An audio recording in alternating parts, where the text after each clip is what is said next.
Hi, Contractor John here today, and we're going to be replacing this Moen shower valve. The reason we're replacing this Moen valve is it was installed about in the mid-70s, and back then they didn't have any adjustment for temperature.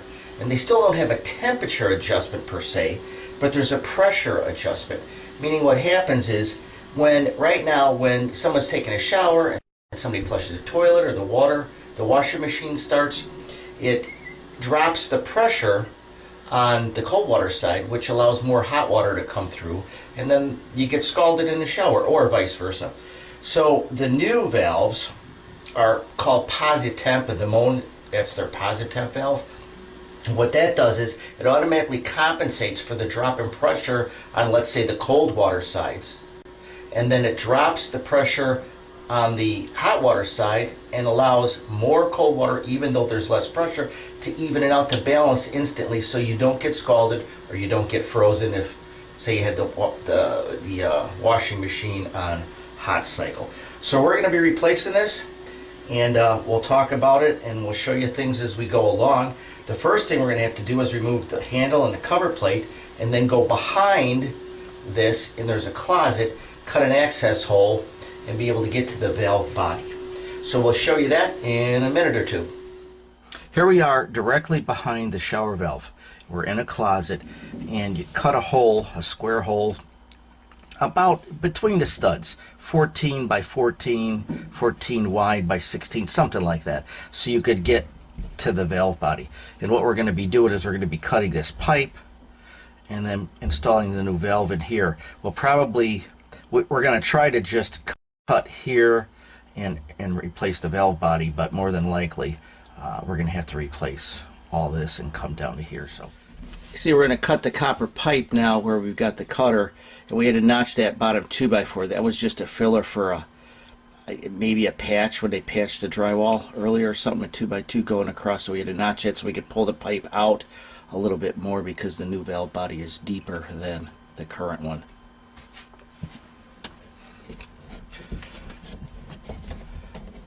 Okay, now we've cut all three pipes, cut the hot, the cold, and we decided to cut it below the T's and everything and replace it all, and then cut the shower riser.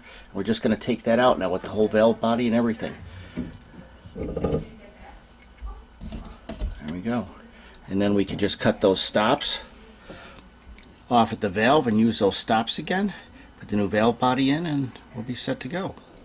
And what you want to do now to start is take the valve body, screw the spacing plate to it, and then insert that in the hole, and you can see it just wears your screwdriver in there to hold it in place while you go around the back side and start to measure your piping. Make sure you prep the pipes in the correct manner, and if you watch one of my other videos,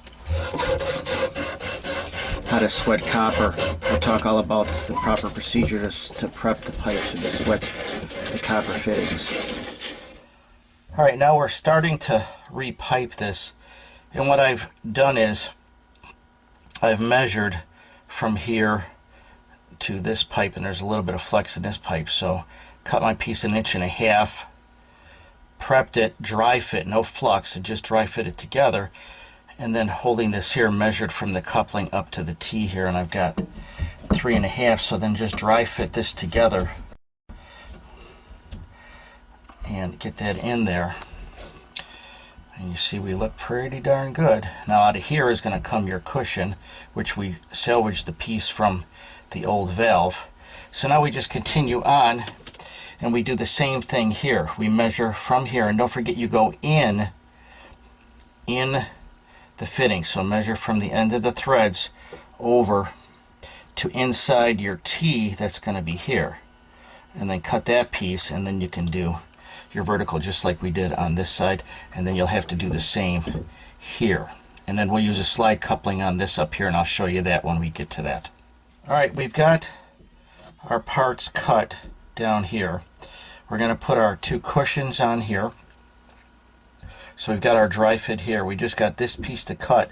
What we're going to do is we're going to take this apart, pull the cartridge out, pull the plate out now that we've got it centered, and we'll sweat all this together with our cushions, sweat all that together, and once that's all set and rigid, then we will add this piece in here.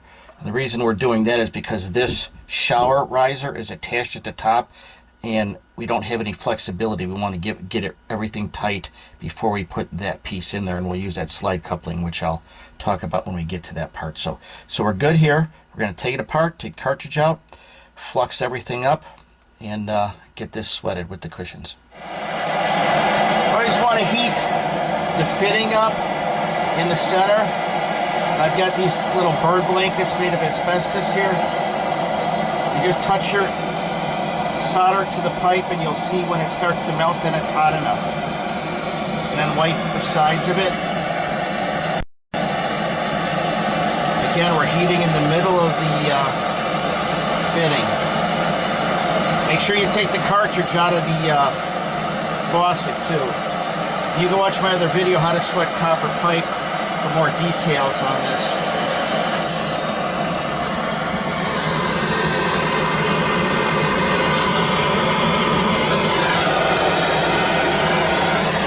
This one here, this metal's a little thicker, so this takes a little more heat. Just touch it, and once it starts to melt, you know you've got the temperature right. And you do it on the top, and the solder will run out the bottom.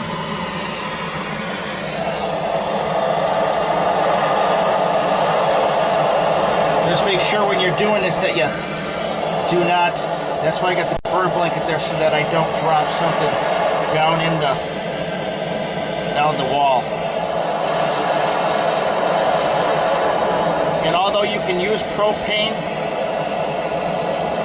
gas, I'm using nat gas here. It burns a little hotter, heats it up a little bit faster.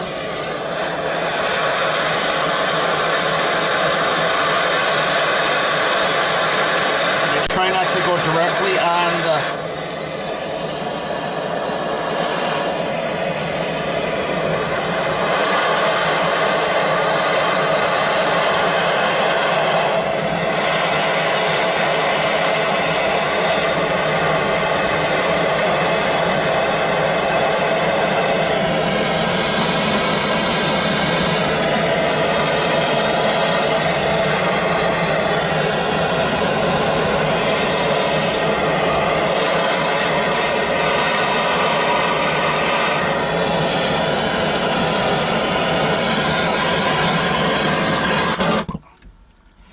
Alrighty, that should do her. Alright, we fitted this piece in here and measure from in here to the bottom of this pipe.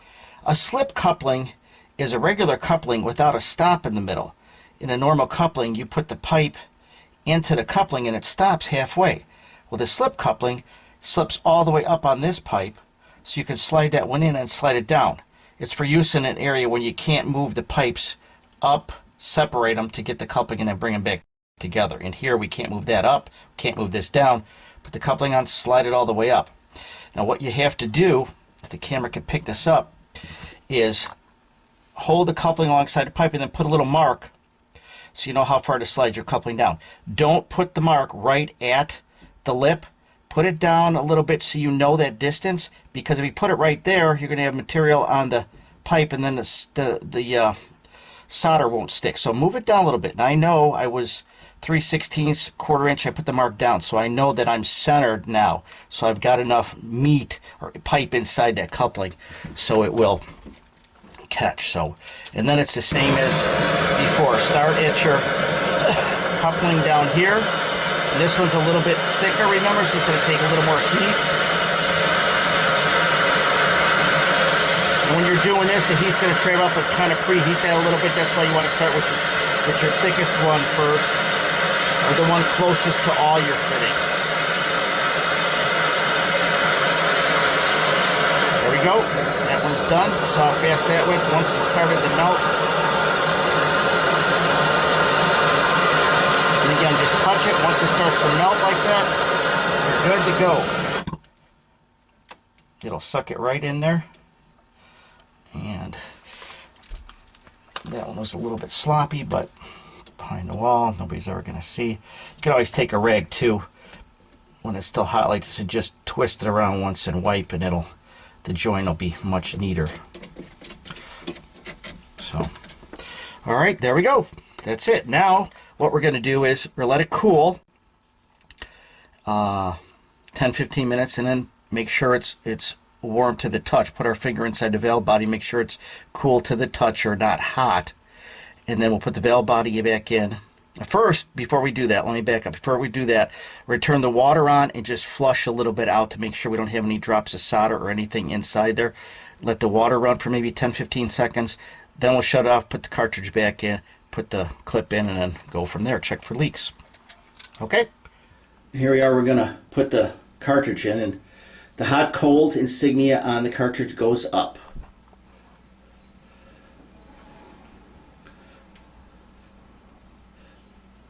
And it should slide all the way in.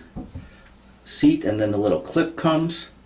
And the clip goes in, and make sure that clip seats all the way down like that. Okay, you're good, you're in. Now we can turn the water on and check for leaks. Okay, here we are with the trim end of it. We're going to take the escutcheon tube, put that on first, slide that on. The top obviously goes over the pin. And then the plate over that. And on the back of that plate there's a foam gasket. You can run some caulk around the edge of that when you're done. But if it fits nice and tight against that tile, you may not need it, but screwdriver.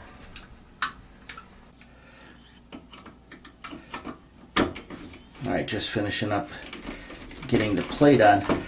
Now the next part is going to be the temperature limit bushing. There's two parts to it. There are two white pieces of plastic and one fits inside the other.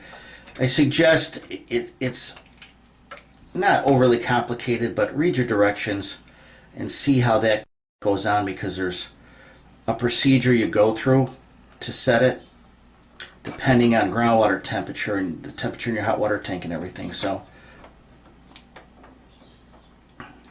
use that book to set that. You put this handle bracket on, and once the handle bracket is on, you can put the handle on.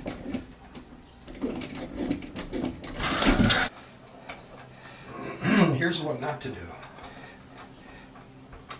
As you can see, when you're putting this handle bracket on, you want to be extremely careful when you're tightening the screw, because as you'll see the front of Dale's shirt, he got a little bath because as he was tightening the screw, he turned the handle and it turned it on, and the shower head was aimed right at him.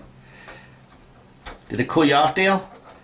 Yeah, I'm chilled. Now one note here. When you're tightening the valve up for the front, these screws are what screw on the plate. Well, as you screw those in, it moves the valve body in, and it makes that escutcheon long in the inside.